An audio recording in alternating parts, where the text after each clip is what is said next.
오늘 우리에게 주시는 하나님의 말씀은 마태복음 21장 33절에서 46절입니다. 하나님의 말씀을 봉독합니다. 다른 한 비유를 들으라. 한 집주인이 포도원을 만들어 산 울타리로 두르고 거기에 즙자는 틀을 만들고 망대를 짓고 농부들에게 새로 주고 타국에 갔더니 열매가 얻을 때가 가까움에 그 열매를 받으려고 자기 종들을 농부들에게 보내니 농부들이 종들을 잡아 하나는 심히 때리고 하나는 죽이고 하나는 돌로 쳤거늘 다시 다른 종들을 처음보다 많이 보내니 그들에게도 그렇게 하였는지라. 후에 자기 아들을 보내며 이르되 그들이 내 아들은 존대하리라 하였더니 농부들이 그 아들을 보고 서로 말하되 이는 상속자니 자 죽이고 그의 유산을 차지하자 하고 이에 잡아 포도원 밖에 내쫓아 죽였느니라. 그러면 포도원 주인이 올 때에 그 농부들을 어떻게 하겠느냐? 그들이 말하되 그 악한 자들을 진멸하고 포도원은 제때에 열매를 바칠 만한 다른 농부들에게 새로 줄지니이다. 예수께서 이르시되 너희가 성경의 건축자들이 버린 돌이 모퉁이의 머릿돌이 되었나니 이것은 주로 말미암아 된 것이요 우리 눈에 기이하도다 함을 읽어본 일이 없느냐. 그러므로 내가 너희에게 이르노니 하나님의 나라를 너희는 빼앗기고 그 나라의 열매 맺는 백성이 받으리라. 이 돌 위에 떨어지는 자는 깨지겠고 이 돌이 사람 위에 떨어지면 그를 가루로 만들어 흩으리라 하시니 대제사장들과 바리새인들이 예수의 비유를 듣고 자기들을 가리켜 말씀하심인 줄 알고 잡고자 하나 무리를 무서워하니 이는 그들이 예수를 선지자로 알미었더라. 아멘. 오늘은 열매 맺는 백성이라는 제목으로 함께 말씀을 나누겠습니다. 예수님은 종교 지도자들과 권위에 관한 논쟁을 마친 후 그들을 향하여 강력하게 경고합니다. 포도원 농부들의 비유를 통해 악한 종교 지도자들의 죄를 지적하시고 심판을 선언하십니다. 이 비유는 주인의 기대, 즉 하나님의 기대로 시작합니다. 포도원 조성 과정을 한번 살펴봅시다. 33절을 보시면은 집주인이 포도원을 만듭니다. 산 울타리로 두르고 거기에 즙자는 틀을 만들고 망대를 짓고 농부들에게 새로 줍니다. 이 포도원을 향한 주인의 각별한 애정이 보입니다. 주인은 정성을 다해서 포도원을 가꿉니다. 산짐승이나 도적이 들어오지 못하도록 울타리도 세웁니다. 침입자를 감시하기 위해 망대를 만듭니다. 또 즙을 짜기 위한 포도주 틀도 만들었습니다. 이것은 매우 좋은 시설을 갖춘 최고의 포도원임을 의미합니다. 그리고 여기에 최고의 포도나무를 심습니다. 주인은 최고의 포도원 시설에 최고의 포도를 심어 농부들에게 맡깁니다. 주인은 자신의 수고와 애정에 어울리는 좋은 열매를 기대했을 것입니다. 농부들이 주인인 자신을 존경하고 존중해 주기를 바랐을 것입니다. 그 열매 가운데 일부를 주인이 누리는 것이 마땅하다고 여깁니다. 주인이 포도원을 맡긴 것은 열매를 얻기 위함입니다. 시간이 지나 열매를 거둘 때가 되었습니다. 포도나무가 열매를 맺을 정도로 자랐다고 판단한 주인은 열매를 받아오도록 종들을 농부들에게 보냅니다.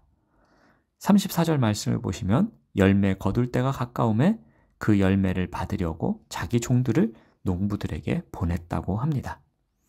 그런데 충격적이게도 농부들은 그의 종들을 붙잡아 그들 중 한 명을 때리고 다른 한 명은 죽이고 또 다른 한 명은 돌로 칩니다.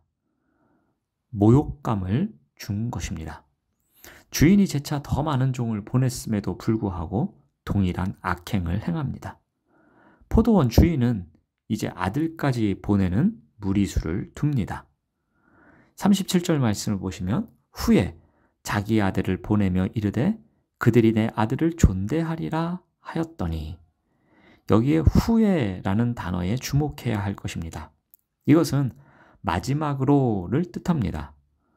이번이 종들이 주인에게 합당하게 반응해야 할 마지막 기회라는 것입니다.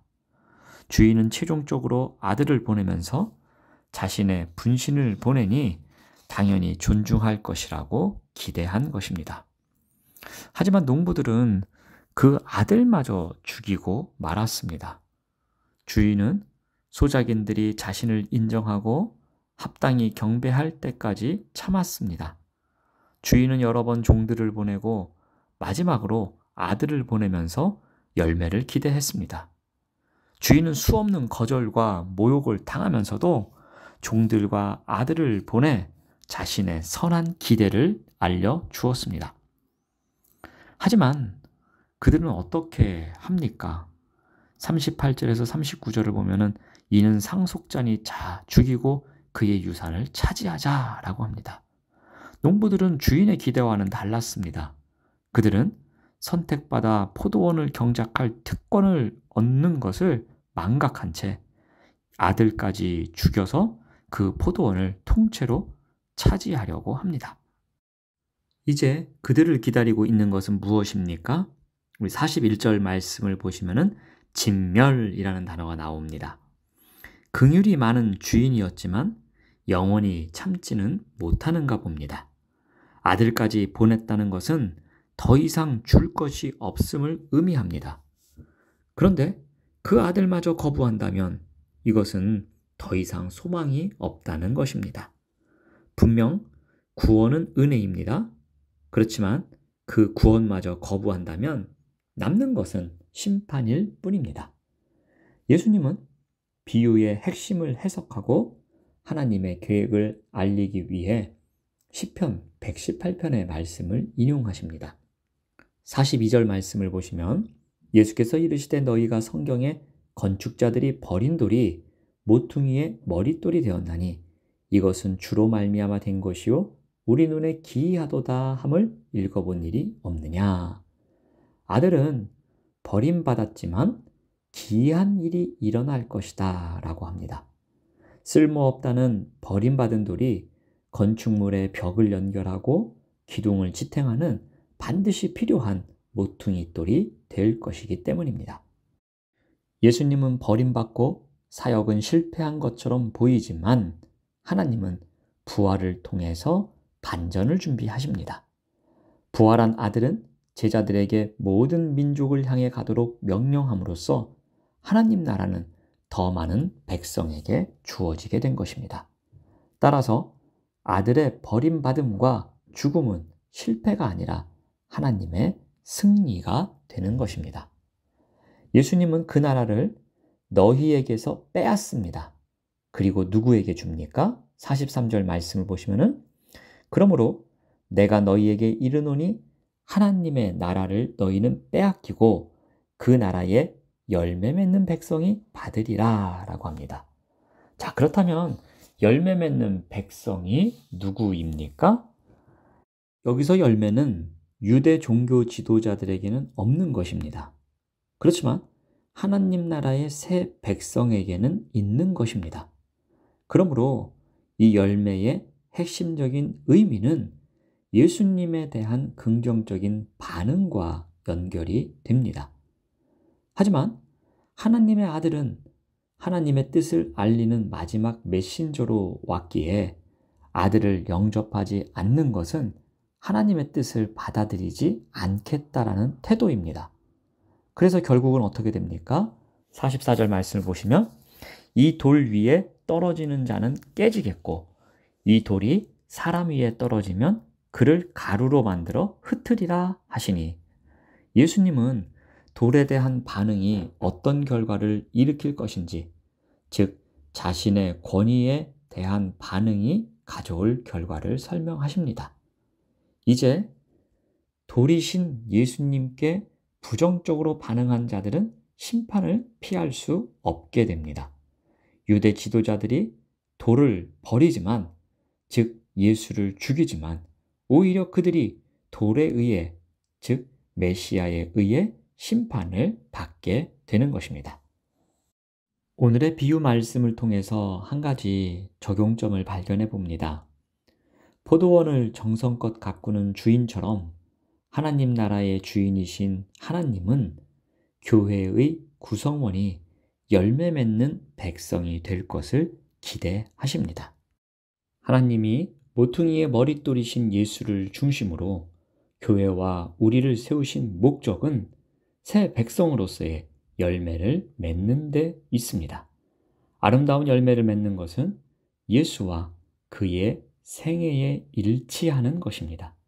그러므로 열매 맺는 백성은 예수님의 삶에 나타난 모습과 분리가 되어서는 안 됩니다.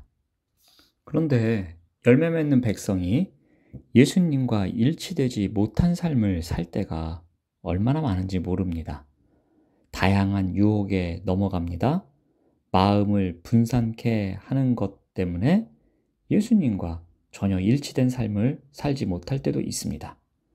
때로는 안목의 정욕 때문에, 육신의 정욕 때문에, 이생의 자랑 때문에 열매 맺는 백성의 삶에서 멀어질 때도 있습니다. 그러므로 열매 맺는 백성으로서의 정체성을 갖고서 예수님의 삶과 분리되지 않도록 노력하는 것이 필요합니다. 사랑하는 여러분, 오늘 하루도 열매 맺는 백성으로 살아가시길 바랍니다. 기도하겠습니다. 하나님 감사합니다. 열매 맺는 백성으로 살아가기 위해서 예수님처럼 생각하고 예수님처럼 행동하고 예수님과 일치하는 삶을 살아갈 수 있도록 인도하여 주시옵소서.